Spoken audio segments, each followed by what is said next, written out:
Hello tout le monde, donc vocation ou réparation. Certaines personnes, quand elles sont petites déjà, savent ce qu'elles veulent faire profondément comme métier. On appelle ça des vocations. On dit ah moi c'est ma vocation. Eh bien, au risque de décevoir toute cette personne, dans presque 90% des cas, ce n'est pas une vocation, mais c'est un appel à une réparation d'un trauma qui s'est passé dans notre arbre familial. Alors, je vais vous donner un exemple concret qui a eu lieu même dans ma propre famille. Donc, mon arrière-grand-père a eu les mains dynamitées dans une carrière, donc pendant qu'il travaillait, et je pense en tout cas il a eu les mains dynamitées et il est décédé suite aux plaies que à l'époque on n'a pas pu soigner. Eh bien, dans les descendants, donc au niveau de ma génération, donc 4 générations après, il y a une dame qui, depuis son enfance, disait toujours qu'elle avait la vocation d'être infirmière. C'était sa vocation, sa vocation. Depuis petite, elle savait qu'elle voulait être infirmière. C'est bien ce qui manquait à l'époque dans le système pour soigner cet arrière-grand-père.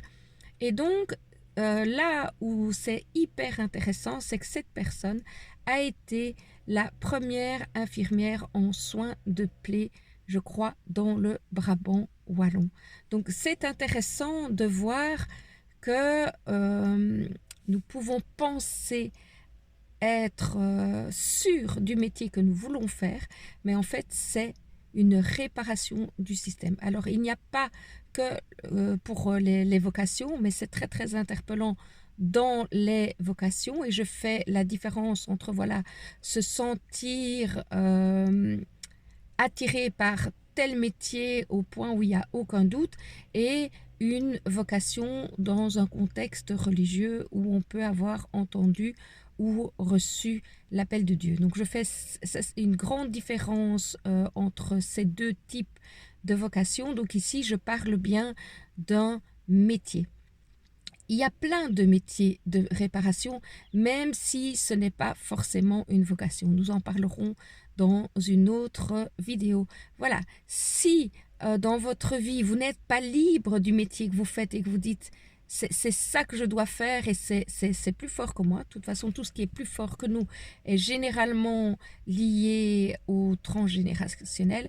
Eh bien, je vous invite à venir le 25 novembre dessiner votre arbre en groupe et de vérifier si c'est une programmation ou un choix réel. Et je vous invite, si vous n'aimez pas le groupe, à venir le travailler en individuel.